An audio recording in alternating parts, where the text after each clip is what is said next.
1971 সালের এই দিনে পাকিস্তান হানাদার বাহিনী তাদের পরাজয় নিশ্চিত জেনে যে বাঙালি জাতিকে মেধাশূন্য করার যে তাদের যে নীল নকশা, সেই নীল নকশার যে বাস্তবায়ন সেটি 14ই ডিসেম্বর পালন করে। এবং আমাদের আপনারা জানেন লাকসাম মুক্ত দিবস 11ই ডিসেম্বর হয়েছিল। তো 11ই ডিসেম্বর লাকসাম মুক্ত দিবস, তার মানে এটা কিন্তু আমাদের নিশ্চিত যে আমরা বিজয় লাভ করছি। আমাদের প্রতিটা জায়গায় জায়গায় হচ্ছে মুক্ত দিবস পালন হয়ে গেছে। এই মুহূর্তে তাদের করণীয় কিছুই ছিল না। তখন তারা টার্গেট করেছে আমাদের বুদ্ধিজীবীদেরকে, যে যদি যারা বুদ্ধিজীবী যারা আছেন তাদেরকে যদি নিঃশেষ করা যায়, এই দেশটা আসলে একটা সময়ে মুখ থুবড়ে পড়বে। তো তাদের যে টার্গেট, সেই টার্গেটটা তারা আমাদের 14ই ডিসেম্বর তারা সেই টার্গেটটা ফিল আপ করে এবং আমাদেরকে আসলেই মেধাশূন্য করে চলে যায় তারা। আমাদের যে পরিকল্পিতভাবে হত্যা করা হয়েছে, সেখানে আমাদের যারা শ্রেষ্ঠ সন্তানরা ছিলেন, তাদের মধ্যে ছিলেন শিক্ষক, চিকিৎসক, লেখক, সাংবাদিক, প্রকৌশলী সহ সমাজের বিভিন্ন আলোকবর্তিকারা। রায়ের বাজার, মিরপুর সহ বিভিন্ন স্থানে তারা নির্মমভাবে প্রাণ হারান। শহীদ বুদ্ধিজীবীরা ছিলেন একটি জাতির বিবেক, চিন্তার দিশারি, উন্নয়নের চালিকা শক্তি। তাদের হত্যা করে দেশকে অন্ধকারে ঠেলে দেওয়ার যে চেষ্টা করা হয়েছে, সে চেষ্টার প্রতি আমরা ধিক্কার জানাচ্ছি আজকে। কিন্তু ইতিহাস সাক্ষ্য দেয়, মেধা হত্যা করে কোনো জাতিকে দমিয়ে রাখা যায় না। আমাদের দেশকেও এমনি দমিয়ে রাখা যায়নি। আমাদের নতুন প্রজন্ম, আমাদের এই যে 5ই আগস্ট পরবর্তী যে একটি পুনর্জাগরণ, এটিও দেখিয়ে দিয়েছে আমাদের যে নতুন প্রজন্ম তারা দিন দিন এই বুদ্ধিজীবীদের যে আমাদের দমিয়ে রাখার যে প্রয়াস, সেই প্রয়াসটা কখনোই তারা সফল হয়নি। এবং এই সফল হওয়ার না হওয়ার পিছনে যারা ছিলেন তারা ছিলেন আমাদের তরুণ প্রজন্ম। আজকের এই দিনে আমরা গভীর শ্রদ্ধার সাথে স্মরণ করছি সেই সকল শহীদ বুদ্ধিজীবীদের, যাদের আত্মত্যাগের মাধ্যমে আমরা পেয়েছি আমাদের এই স্বাধীনতা। একই সঙ্গে আমরা প্রত্যয় করছি এবং প্রতিজ্ঞা করছি, সত্য, ন্যায় ও মানবিক মূল্যবোধের পথে চলে আমরা তাদের সেই দিন শোধ করব। আমরা যারা প্রশাসনে আছি, আমরা যারা নাগরিক হিসেবে আছি, আমরা যারা সাংবাদিক হিসেবে আছি এবং আমরা যারা জীবিত বীর মুক্তিযোদ্ধা আছি, আমরা সবাই আজ সেই শহীদ বুদ্ধিজীবীদের স্মরণে একই সাথে প্রতিজ্ঞা করতে যাই, ন্যায় নীতির সাথে আমরা আমাদের যে অর্পিত দায়িত্ব, সে অর্পিত দায়িত্ব পালন করব।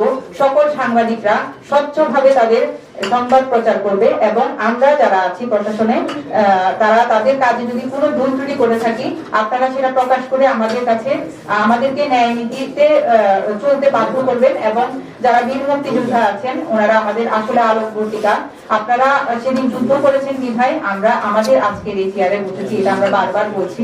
তো আপনাদের প্রতি কৃতজ্ঞতা। এখানে আপনারা সবাই আসতে পারেননি, যারা উপস্থিত বীর মুক্তিযোদ্ধাগণ, সরকারি বিভিন্ন দপ্তরের কর্মকর্তা বৃন্দ, ইলেকট্রনিক প্রিন্ট মিডিয়ার সাংবাদিক ভাইরা, আসসালামু আলাইকুম।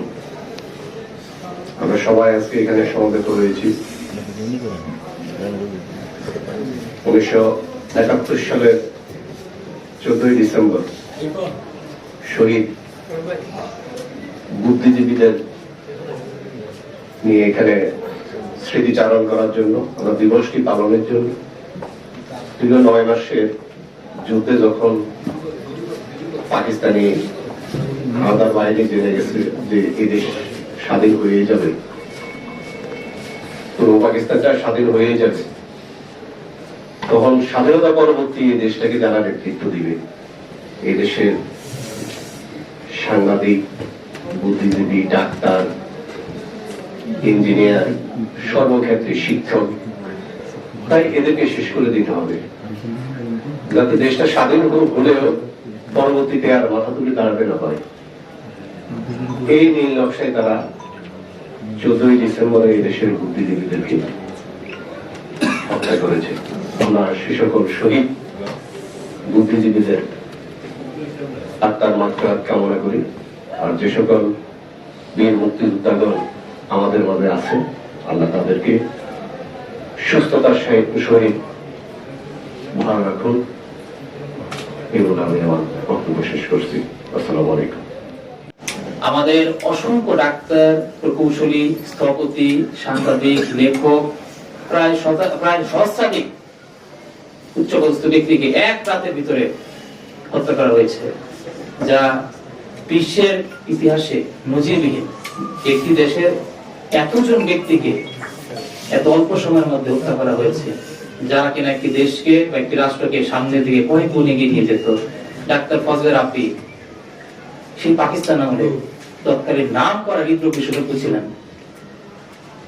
আমরা এখন ডক্টর ডেভি সিটি বা অনেকের নাম শুনি, কিন্তু ডক্টর ফজলে রাব্বি যে সেই অবিভক্ত ভারতে একজন সেরা কার্ডিওলজিস্ট ছিলেন আমরা অনেকেই জানি না। আমরা ডেভি সিটির নাম সবাই জানি, কিন্তু সেই কার্ডিওলজিস্ট ডাক্তার ফজলে রাব্বির নাম কয়জন জানি? ওনার স্মরণে বর্তমানে ঢাকা মেডিকেল কলেজে ছাত্রাবাস রয়েছে, এবং অসংখ্য আরো বুদ্ধিজীবী যারা ওই দিন নিহত হয়ে শহীদ হয়েছে তাদের স্মরণে বিভিন্ন স্থাপনা আমাদের দেশে বিভিন্ন স্থানে নির্মিত হয়েছে। তাদের দোসর রাজাকার আল বদর আল শামস পরিকল্পিতভাবে বাংলাদেশের বুদ্ধিজীবীদের হত্যা করেছে। তাদের একটাই উদ্দেশ্য ছিল যে নতুন যে স্বাধীন দেশ সৃষ্টি হবে তাকে মেধাশূন্য করে দিতে হবে, যাতে তারা নেতৃত্ব এবং বক্তৃত্ব দিকে দুর্বল হয়ে পড়ে। সেই জন্য তারা আমাদের বাংলাদেশের বিশ্ববিদ্যালয় ও বিভিন্ন কলেজের শিক্ষক, প্রকৌশলী, সাংবাদিক, লেখক ও সাহিত্যিক, সংস্কৃতিমনা কর্মী এবং বিভিন্ন সরকারি বেসরকারি দপ্তরের উচ্চপদস্থ কর্মকর্তাদের এই দিনে তাদেরকে ধরে নিয়ে ঢাকার বিভিন্ন এলাকা থেকে ধরে নিয়ে চোখ বেঁধে নির্মমভাবে হত্যা করে। পয়েন্ট সামথিং মানুষকে একত্রিত করা কঠিন ছিল। জিয়াউর রহমান নয় শুধু, এই সমস্ত সেনাবাহিনীর অফিসাররাও সেদিন বিরোধিতা করার সুযোগ পেয়েছে। বঙ্গবন্ধু মুগ্ধ করেছে বিদায় তারা সেদিন সুযোগ পেয়েছে বিরোধিতা করা। পাকিস্তানিদের সাথে বিরোধিতা করা সহজ কথা নয়। আর পাকিস্তানি যোদ্ধা যারা শহীদ বুদ্ধিজীবী দিবস 2000 বৃহত্তর অঞ্চলে কোটি মানুষের জন্য সর্বাধুনিক প্রযুক্তির চিকিৎসা সেবা দিয়ে যাচ্ছে Laksam fair health hospital. Laksam fair health hospital, Shanta complex, দক্ষিণ বাইপাস রোড, লাকসাম। আন্তরিকতায় স্বল্প মূল্যে উন্নত সেবা।